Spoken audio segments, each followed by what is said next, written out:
में आप सभी का स्वागत है। मैं हूं सुमित। हफ्ते का पहला कारोबारी सत्र और भारतीय बाजारों में छठा दिन, जबकि तेजी आज बनते हुए दिखाई पड़ी। निफ्टी बैंक 1/4% ऊपर रही। हालांकि लास्ट आवर में थोड़ा सेल ऑफ रहा फाइनेंशियल निफ्टी की एक्सपायरी के चलते, लेकिन अदरवाइज मिड कैप में ब्रॉडर मार्केट्स में खरीदारी थी। 1% ऊपर मिड कैप इंडेक्स बंद हुआ। स्मॉल कैप इंडेक्स भी करीब 3/4% ऊपर रहा। आईटी के लिए अच्छा दिन था, चाहे फ्रंट लाइन हो या मिड कैप स्मॉल कैप में, तो इनफैक्ट अच्छा ही दिन था, जहां पे डेटामेटिक्स जैसी कंपनियों में सर्किट लगा। न्यूजन सॉफ्ट के नंबर आए, अच्छे नंबर थे। 15% का उछाल वहां पर भी आता हुआ दिखाई पड़ा। तो ऐसे mid cap IT small cap IT में जोरदार तेजी थी। और रेलवेज के लिए अच्छा दिन, आरवीएनएल हुआ, इरकॉन हुआ, सब में 10% 20% के अपर सर्किट्स लगते हुए दिखाई पड़े। फ्रंट लाइन में टेक महिंद्रा अच्छी तेजी में रहा आज निफ्टी में। अच्छे मूव वहाँ बने, 2-3% की तेजी वहाँ देखने को मिली। मूव था आज मेटल में, टाटा स्टील नंबर से पहले, अभी नंबर आने वाले हैं कुछ ही देर में, तो वहाँ उससे पहले वहाँ पे बाइंग देखने को मिली। ओएनजीसी में मूव था आज के सत्र में। इंश्योरेंस स्पेस में बाइंग थी, एचडीएफसी लाइफ स्पेशली 3% की तेजी के साथ निफ्टी के टॉप गेनर्स में ये भी शुमार होता हुआ दिखाई पड़ा। तो आज IT, metal, oil and gas, auto में सिलेक्टिव जैसे बजाज ऑटो, सेल्स के नंबर्स के बाद नया रिकॉर्ड हाई 4500 के ऑलमोस्ट लेवल से पहुंचता हुआ दिखाई पड़ा। पावर, कंज्यूमर गुड्स, ऐसा स्पेस जहां पर बाइंग देखने को मिली। की हाइलाइट्स में नंबर्स थे बहुत सारे। अदानी समूह के नंबर्स आए कुछ कंपनियों के। उसके अलावा ऑटो सेल्स के नंबर्स का इम्पैक्ट था। आज आयशर में तेज़ी थी, बजाज में तेज़ी थी, अतुल ऑटो में भारी बिकवाली थी 10% की। नंबर्स बहुत ख़राब आए थे, उसका एक इम्पैक्ट देखने को मिला। और आईटी के नंबर्स का इम्पैक्ट रहा कुछ सिलेक्टिव स्टॉक्स के अंदर। तो पिक एंड चूज़, बाकी रेलवे आज की हाईलाइट रहा ही। तो ब्रॉडर मार्केट्स में खरीदारी का रुख बना हुआ है। अर्निंग सीजन अपना फुल ऑल थ्रॉटल मूड में है।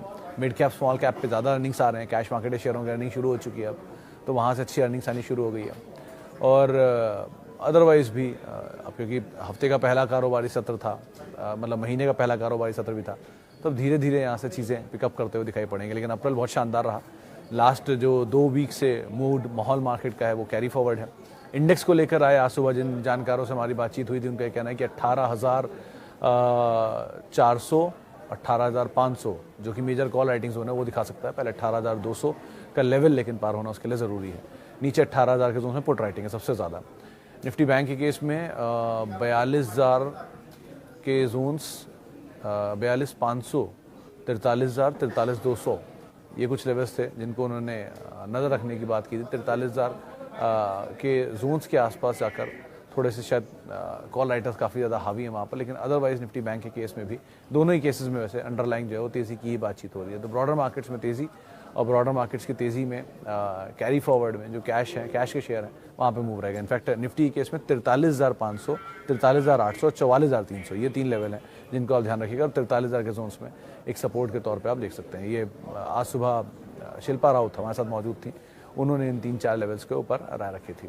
तो आप अकॉर्डिंगली यहाँ पे ट्रेड करते हुए दिखाई पड़ेंगे।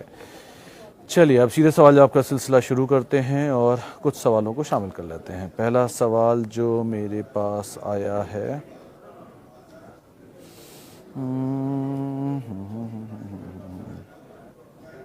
पहला सवाल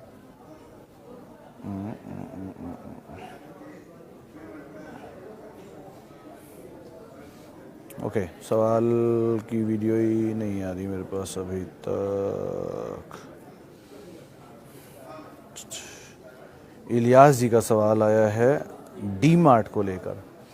नागौर साहब, इनफैक्ट आज सभी सवालों के जवाबों में थोड़ा ऊपर नीचे हो सकता है क्योंकि अर्निंग्स मैंने अभी देखे नहीं, जिनके भी अर्निंग्स आए हैं या नहीं आए हैं, जो मिस आउट हो गए लास्ट वीक में। अब रही बात एग्जिस्टिंग नंबर्स की, देखिए डी मार्ट के केस में मुझे Q4 तो याद है, जिनका अपडेट आया था वो अपडेट ठीक था। एक्सपेंशन भी था 310 स्टोर्स के आसपास, इन्होंने उस टाइम पे एक्सपेंशन की बात की थी। तो जो भी कंपनियों का स्टोर एक्सपेंशन है सो फार, क्योंकि ऑलरेडी बड़े कंसोलिडेशन में घूम ही रहा है, तो कंसोलिडेशन की वजह से डाउन साइड तो लिमिटेड ही है। अब आप समय दे सकते हैं तो वैसे बने रहे कि एक बड़ी तेज़ी दिखाई है 2016 के IPO के बाद से लेके अब तक, तो थोड़ा सा टाइम लेगा, but it's a good asset to own. Otherwise 75% promoter holding है और वैल्यूएशन थोड़ा महंगा था, पहले दिन से ही महंगा है, वो अभी महंगा ही है। लेकिन ठीक है, थोड़ा कंसोलिडेट करके शायद अर्निंग को इम्प्रूव करे तो वैल्यूएशन अपने आप नीचे आ जाएगा। तो देखते हैं कैसे काम होता है उसमें, but otherwise it's a good company to.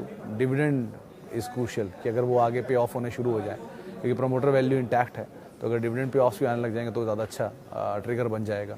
तो ये कुछ चीज़ें इनको आप ध्यान रखिए। बाकी अर्निंग्स का मुझे भी बहुत आइडिया है नहीं कि आ गई हैं कि नहीं, but earning is a crucial event इसके लिए एटलीस्ट। हाँ, liquor sector play before general election. Liquor sector play before general election. Sir liquor sector में स्टॉक स्टोरी बड़ी स्पेसिफिक होगी। जनरल इलेक्शन अभी 2024 में है, उससे पहले कर्नाटका इलेक्शन है। कर्नाटका बियर के लिए बड़ी मार्केट है, यूनाइटेड ब्रेवरी सबसे बड़ा प्लेयर है, सोम डिस्टिलरी का दूसरा बड़ा मार्केट शेयर है वहाँ पर, तीसरा बड़ा नॉन लिस्टेड प्लेयर है। अब आओ आप बाकी एरियाज़ में तो बड़ा स्पेसिफिक है। नेशनल वाइज 2 ही या 3 ही कंपनी आपको मिलेंगी। यूनाइटेड स्पिरिट सबसे बड़ा प्लेयर है, देन कम्स रेडिको खेतान जो IMIL का दूसरा सबसे बड़ा प्लेयर है, IMFL का दूसरा सबसे बड़ा प्लेयर है। देन कम्स यूनाइटेड ब्रेवरीज जो बियर का सबसे बड़ा मार्केट शेयर ओन करता है 52% मार्केट शेयर के साथ। तो ये 3 कंपनियां नेशनल लेवल पर हैं। रीजनल पे आप जाओगे तो राजस्थान में ग्लोबस आपको देखना है, महाराष्ट्र में GM, कोलकाता साइड पे वो क्या नाम है उसका, नाम भूल रहा हूँ उसका, वो कंपनी खैर लो वॉल्यूम ट्रेड रहता है उसका। इसके अलावा सोम MP एंड साउथ का थोड़ा सेलेक्टिव मार्केट्स। सो ऐसे बहुत स्पेसिफिक रहना पड़ेगा। रही बात सिक्योलर ट्रेड की तो 2 ही प्लेयर हैं, रेडिको एंड यूनाइटेड। अब आप उनमें से कॉल ले सकते हो कोई सी भी। ब्रिवरीज के नंबर थोड़े से वीक थे, या ब्रिवरीज के नंबर से थोड़ा सा इशूज़ हैं इसके आधार पर। आज डेलो के आसपास लगा भी, नई शॉर्टिंग भी हो रही है वहाँ पर। लेकिन अगर प्योर प्ले लिकर खेलना है तो यही 2 नाम है, स्पिरिट्स एंड रेडिको। अकॉर्डिंगली आप कॉल ले सकते हो। ज़्यादा करेक्शन ये स्पिरिट्स कंसोलिडेशन में और रेडिको ज़्यादा करेक्शन दिखा चुका है। सबसे ज़्यादा टूटा स्पेस में ग्लोबस है। सो सारे नंबर्स आपके सामने, आप कॉल अकॉर्डिंगली ले सकते हो। दोनों Deepak nitrite and SRF, Mukesh sir, दोनों कंपनियां बेटर हैं लॉन्ग टर्म के लिए, बट दोनों में ही एक तरफा चाल आई है, चाहे दीपक नाइट्राइट हो चाहे SRF हो। सो थोड़ा पिक एंड चूज़ कर लीजिएगा इसके हिसाब से, क्योंकि चाल बहुत एक्सॉर्बिटेंट चले हैं दोनों। इवन दीपक फर्टिलाइजर ही बहुत एक्सॉर्बिटेंट चला था लास्ट 2 क्वार्टर पहले तक, लास्ट क्वार्टर तक रादर। इस क्वार्टर में थोड़ा हल्का हुआ है। सो बड़ी तेज़ी दोनों में आई है। क्वालिटी कंपनीज अच्छी हैं, पुरानी कंपनी है। इवन SRF तो बहुत पुरानी कंपनी है भरतराम ग्रुप की, और दीपक नाइट्राइट भी काफ़ी पुराना नाम है। बट अगेन इतने बड़े रनअप के बाद आप अंदाज़ा ऐसे लगा लिया ना, कोई चीज़ 300 की 3000 हो गई तो 3000 से 6000 नहीं हो जाएगी, या 9000 नहीं हो जाएगी। It take some time. तो टाइम वाला पीरियड अब आप दे सकते हो, टाइम वाला पीरियड तो आप रुको। लेकिन अदरवाइज एसेट वाइज या क्वालिटी वाइज एटलीस्ट कोई सवाल नहीं उठता दोनों कंपनियों पे। अच्छी कंपनियां दोनों। Any share which can give more returns than FD for sure in 2 years। अभी सर कोई भी ऐसी कंपनी इसका डिविडेंड यील्ड कंसिस्टेंट हो वो एक बार को हो सकता है, लेकिन फॉर श्योर इक्विटी मार्केट में कुछ नहीं होता। इक्विटी मार्केट में हमेशा रिस्क अटैच रहता है, तभी वो FD नहीं है ऑब्वियसली। और डिविडेंड यील्डिंग स्टॉक्स एक बार को डिविडेंड यील्ड वैसा दे सकते हैं अगेन।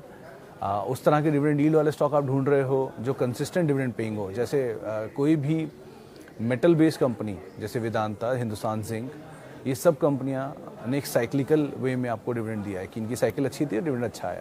साइकिल कमज़ोर होगी, डिविडेंड कम हो जाएगा। लेकिन कोई सिक्योलर डिविडेंड जहाँ पर आता है उसमें आती हैं IT कंपनियाँ, जहाँ पर आता ही है डिविडेंड मोर लेस सेम। तो उसमें आपको HCL टेक था, 4.5-5% की यील्ड इसकी है। बजाज ऑटो था कुछ दिन पहले तक, जब 3500 रुपये पे वो घूम रहा तब 4-5% की यील्ड थी। अब 4500 आ गया तो 1000 रुपये तो वैसे ही चल गया वो। और Oracle फाइनेंशियल है, 250 रुपये का डिविडेंड है। 9 तारीख को इसकी एक्स डेट भी है। करीब 3600 रुपये का दाम है, तो यहाँ पर भी यील्ड ठीक ठाक ही मिल जाएगी आपको। गुडियर है, उसका डिविडेंड भी अच्छा है। VST इंडस्ट्री है, ये सब वो कंपनियाँ जिनके डिविडेंड बेटर हैं। लेकिन कोई भी FD जितना रिटर्न नहीं दे सकता, क्योंकि वो आप सेफ रिटर्न की बात कर रहे हो। इनके return, equity market is always associated with risk. आप रिस्क हो तभी आप मार्केट में हो, अगर रिस्क लेने की क्षमता है आपकी तो। वरना आप सिंपल किसी भी PSU ETF में पैसा डाल दो या किसी निफ्टी ETF में पैसा डाल दो, 1-1.5% का आप बन जाता है वहाँ पर भी रिटर्न यील्ड वाइज। लेकिन बेटर यही है कि अगर आप थोड़ा रिस्क एसोसिएट कर सकते हो इक्विटी मार्केट्स में, तो डिविडेंड यील्डिंग स्टॉक देख लो, कोई भी 5-6% का यील्ड वहाँ पर निकल आता है। ये जो नाम 4-5 लिए हैं, इनकी कंसिस्टेंट हिस्ट्री है डिविडेंड पे ऑफ की। इवन ITC ऐसे कंपनियाँ भी अच्छे डिविडेंड पे ऑफ्स हैं, लेकिन भागा हुआ शेयर है तो यील्ड नीचे आ गई है। सो अकॉर्डिंगली आप कॉल लो, बट FD से कोई कंपैरिजन नहीं हो सकता, क्योंकि वहाँ पर हमेशा ही 8%। अभी ब्याज दरें बढ़ी हुई हैं, किसी दिन ब्याज दरें वापस नीचे चली आएंगी तो फिर रिटर्न नीचे आ जाएंगे। तो अकॉर्डिंगली आपको इन दोनों में कॉल लेनी होगी। दोनों का कोई क्लियर कंपैरिजन नहीं है, दोनों का इस्तेमाल आप जरूर कर सकते हैं अपने पोर्टफोलियो को बनाने के लिए। Jubilant Food, Infosys, Tata power. Jubilant Food Ashwin ji अभी तो आज कोई बाय साइड पे बोल के गया है हमारे यहाँ भी, डे हाई पे बंद हुआ, 3-3.5% की तेज़ी थी। मतलब एक ग्रुप में बहुत लंबा कंसोलिडेशन चल रहा है, फार्मोवा, इनग्रेविया एंड फूड्स तीनों में, और तीनों अब नीचे से पिकअप कर रहे हैं। इनग्रेविया भी करीब 380 से चलना शुरू हुआ है, 420-30 तक तो आ ही गया है, और फूड्स भी चला है लोअर लेवल से अच्छा। तो डाउन साइड तो अब लिमिटेड ही दिख रहा है इनमें। ब्रोकरेज हाउसेस के व्यूज़ भी आए थे रिसेंटली 600 रुपये के टारगेट्स के लिए। सो अदरवाइज जुबिलेंट फूड को तो आप यू कैन होल्ड आसानी से। इन्फोसिस के केस में कंसोलिडेशन पीरियड में चल रहा है, 1180, 1134, ये दो लेवल्स को आप ध्यान रखना, क्योंकि ये दो हाल के ही लोज हैं, और इसकी जो पुरानी हिस्टोरिकल पी है 10 साल के हिसाब से, उसके हिसाब से भी इसका दाम कहीं वहीं बैठता है 1130, 1120 के आसपास। करीब शायद 19 का मल्टीपल इसका हिस्टोरिकल मल्टीपल है, मतलब वो नंबर भूल रहा हूँ लेकिन मैं ट्वीट किया हुआ है, वहाँ आप चेक कर लेना। तो हिस्टोरिकल मल्टीपल के हिसाब से 2820 के आसपास बैठता है दाम टीसीएस का। अगर वो दाम मिल जाए तो it's the best buy. And Infosys के केस में भी 1120, 1130 कहीं वो दाम बैठता है, तो अगर ये दाम मिल जाए इट्स अ गुड बाय। 1130 का फिर 980 आता है दूसरा दाम, जो 12-14 साल के पीई को मिलाकर बनता है। सो ये 2-3 लेवल है जिनको आप ध्यान रखो, but it's a good companies, both companies are good company. Tata power भी लंबा कंसोलिडेशन चल रहा है, सो इतने लंबे कंसोलिडेशन के बाद मूव तो ठीक ही आना चाहिए, लेकिन वो बहुत बड़ी तेज़ी के बाद कंसोलिडेशन है। तो टाटा पावर कंपेरेटिवली इन दोनों के थोड़ा ज़्यादा समय ले सकता है। क्वालिटी वाइज तीनों में कोई इशू नहीं है, आप तीनों ही कंपनियों में आराम से बने रह सकते हो। Okay, Bajaj Finserv, Saurabh sir इसी प्लेटफॉर्म पे ही मल्टीपल टाइम ये बात मैंने मेंशन किया है कि बजाज फिनसर्व के केस में एक लंबा कंसोलिडेशन चल सकता है, बिकॉज वो एक बड़ी तेज़ी दिखाने के बाद ऐसा मूव दे रहा है। तो जो इतनी बड़ी तेज़ी के बाद कंसोलिडेशन दिखाएगा तो समय लंबा भी दिखा सकता है, कि वो स्प्लिट आया, नंबर ऑफ शेयर्स बढ़ गए। अब यही सेम चीज़ आप एक बार को वरुण बेवरेजेस में भी नोट कर लेना, क्योंकि वरुण बेवरेजेस के आज मैं नंबर देख रहा था 60 करोड़ के आसपास, मतलब दो कंपनी अच्छी है, नंबर्स भी अच्छे आए इनके। अगेन एक ही चीज़ है कि पिछले 3 साल में इसकी इक्विटी में एक मासिव जंप आया है। 20 करोड़ के आसपास के नंबर ऑफ शेयर्स होते थे इक्विटी में, आज वो 120 करोड़ के आसपास है। तो नंबर ऑफ शेयर में एक बड़ा जंप आया, और नंबर ऑफ शेयर के जो जंप है वो इक्विटी में डाइल्यूट होता है, तो वो पार्ट एक क्रूशियल, इसको आप ध्यान रखें। और प्रमोटर माल बेच रहा है साइमल्टेनियसली, स्लोली एंड स्टेडली, तो ये दो चीज़ें ट्रिगर करेंगी इसके लिए आगे चल के। तो इसलिए आप ध्यान रखना, 28 रुपये की 26 रुपये की ईपीएस साल में आई है, 26 रुपये 6 रुपये पर क्वार्टर है, तो हाँ 24-25 रुपये की ईपीएस आई है साल की। तो अगर इक्विटी डबल हो जाएगी स्प्लिट की वजह से, तो आप 13-14 रुपये की एक ईपीएस मान के चलो, जो गोइंग फॉरवर्ड आते हुए दिखाई पड़ेगी जब स्प्लिट आ जाएगा। सो ध्यान रखना, थोड़ा मल्टीपल महंगा है, 54-55 के मल्टीपल पे प्रमोटर माल बेच रहा है, तो लाइक वाइज सिचुएशन यहाँ पे भी क्रिएट हो सकती है going forward. 25% profit in Polycab, which I took 4 months ago for medium term. Should I exit at this point and convert it to the long term holding? And Oracle Financial at CMP for long term. Mishra sir, 25% profit है, तो इसका मतलब ये हुआ कि आपकी 3/4 100 में से 1/4 कैपिटल निकल सकती है, तो बेटर अपनी कैपिटल निकाल लो आप, 1/4 नहीं तो आधी निकाल लो। तो उससे क्या होगा कि कुछ कैपिटल निकल आई और कुछ प्रॉफिट आपने निकाल लिया, और बचे वो जो पैसा आया है प्रॉफिट का आपके, उससे आप ले लो ओरेकल, और ओरेकल का डिविडेंड भी आ जाएगा। अगर आज आप ले लेते हो 9 तारीख को एक्सी है, तो 250 रुपये डिविडेंड आ जाएगा उसका। तो लाइक वाइज वो फ्री के पैसे से फ्री का पैसा आप जनरेट करोगे थ्रू डिविडेंड, तो एक बार को ये कर सकते हो इन केस। और जो क्योंकि पॉलीकैब अगेन कंपनी ख़राब नहीं है, बट चला बहुत एग्जॉर्बिटेंट है, हेवेल्स के कंपैरिजन में, केईआई कंपैरिजन में ज़्यादा तेज चला है। सो हो सकता है थोड़ा कूल ऑफ हो, मल्टीपल महंगा है ही इसका, कंपनी अच्छी है, क्वालिटी कंपनी है, अच्छे प्रोडक्ट हैं, बट अगेन प्राइस भी कोई चीज़ होती है तो बहुत ज़्यादा भागा हुआ है, तो थोड़ा सा नीचे मिल जाएगा तो ज़्यादा बेटर होगा। तो आप प्रॉफिट बना ही रहे हो, ऑन द टेबल है, लेकर निकल जाओ, थोड़ा पैसा आप उसमें डाल दो और वहाँ का डिविडेंड पाओ, एटलीस्ट कंसिस्टेंट स्टॉक है। सो कॉल आपको उस हिसाब से लेनी होगी। ज़्यादा जहाँ भी प्रॉफिट मिल रहा है सामने स्क्रीन पर दिख रहा है, थोड़ा थोड़ा लेते रहो, उसमें कोई बुराई नहीं है कटाई छटाई करने में थोड़ी सी।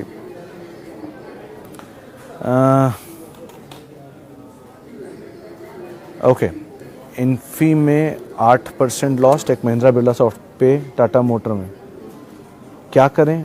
मिस्टर सर बने रहोगे, कुछ नहीं कर रहे तो नाम तो सारे अच्छे हैं। बिरला सॉफ्ट थोड़ा एक बार को मतलब कंपेरेटिवली बाकियों के हल्का है, लेकिन tech Mahindra is a good buy, HCL is a good buy, info is a good buy, it's a good company for long term obviously.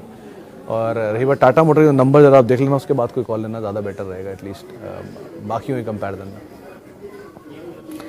EID